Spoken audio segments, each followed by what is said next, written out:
Hey guys, I've got a quick tip slash tutorial for you here if you're designing websites in Adobe Muse.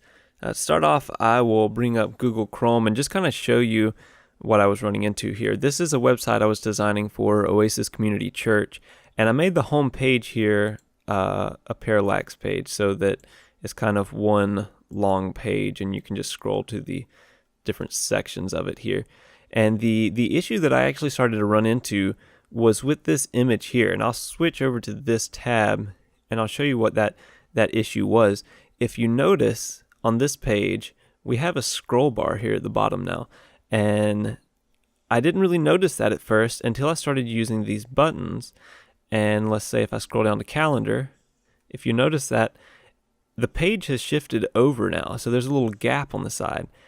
And I tried playing around with anchors and page width and everything that I could think of to fix this problem, and for some reason, every time it would always scroll over to the side. But the confusing thing for me is that these bars that you see here are set up in Adobe Muse to be 100% width, so they should actually be continuing onto the outside of the page. So I began to look and see if I could figure out what the issue was that I was running into, and turns out it was this kind of grainy grayscale ocean image that I've got in the background here. So I will minimize this and pull up Adobe Muse, and I'll show you what I found to be the issue. If I back this out, this is how I originally had that background image. I had it 1920 by 1080 because I wanted to make sure that if someone was using a 1920 by 1080 browser, that the image would fill the edges of the browser. However, the image ended up hanging over the edge so far that because of this image, that's why we were getting the gaps on the side here, and that's why the page was wider than it was supposed to be. And so I tried just scaling it down, but then I would end up with gaps on the outside of the image. So what I ended up looking into was a 100% width image, and that was not exactly what I was looking for, because you can make an image 100% width. The problem with that is that it scales the height as well. So no matter what size, the problem with that is that it scales the height of the image as well. And so I wanted this to be a tall image. I wanted it to be basically a square size here.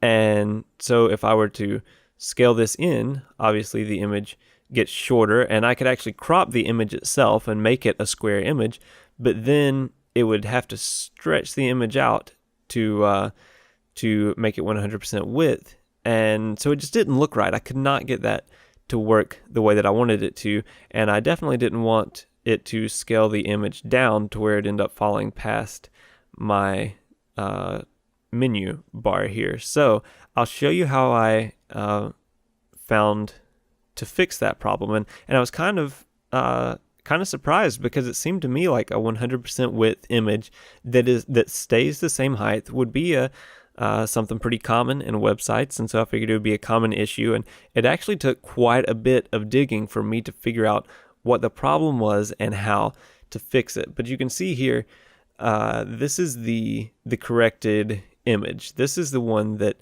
I ended up using. This is the one that if I were to preview this in the browser right now, this image would be 100% width. And I'll show you how to do that here. First of all, let me click on this and delete it. So I've got my wave emblem here, and so basically what I'm going to do first is I'll grab my rectangle tool. So basically what I'll do first is grab the rectangle tool over here, and I'm just going to make a square, more or less a square with that, and just drag it down to where the bottom of this is kind of midway behind my menu bar there. So now if I were to, because I have drug the edges of the rectangle square to the outsides of the page, it's 100% width. You can tell that by this button up here. I could keep it either the exact shape that or the exact size that I made it, or I could click on that, and that is now 100% width. So I could, for example, fill this with, say, red, and make sure I send that backward to be behind my wave emblem here. So now if I were to preview this page in browser, you should see that red is now 100% width. Now that's great, but I don't want color. I don't want a solid color. I want an image like this. So let me go back to Adobe Muse here.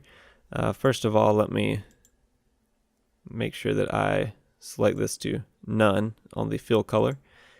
And if you click on fill here, what you're going to want to do is go down to where it says image and click add image. I'll scroll down till I see my ocean to PNG. I'll add that.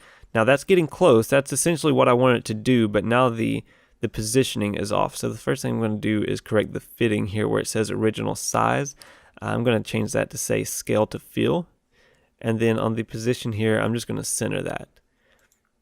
So that's essentially it. Now if we go into preview page in browser again,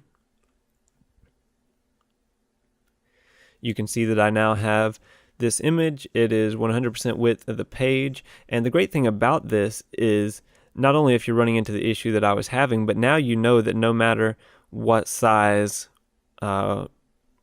computer or monitor someone is using, that the image is going to stay 100% width. Bring that back up.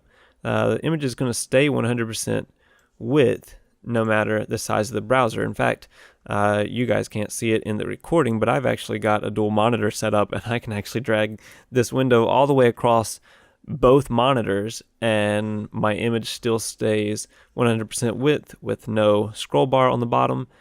And well, I can't use the what's happening?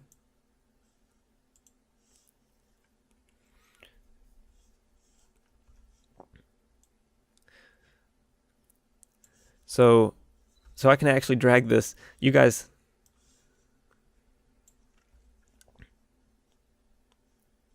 in fact, you guys can't see it because of the screen recording, but I've actually got a dual monitor set up here, and I can actually drag the page all the way across both monitors here, and I still don't have a scroll bar at the bottom. I have no gaps on the side, and the image stretches all the way to the outside of the page there. So that's essentially it.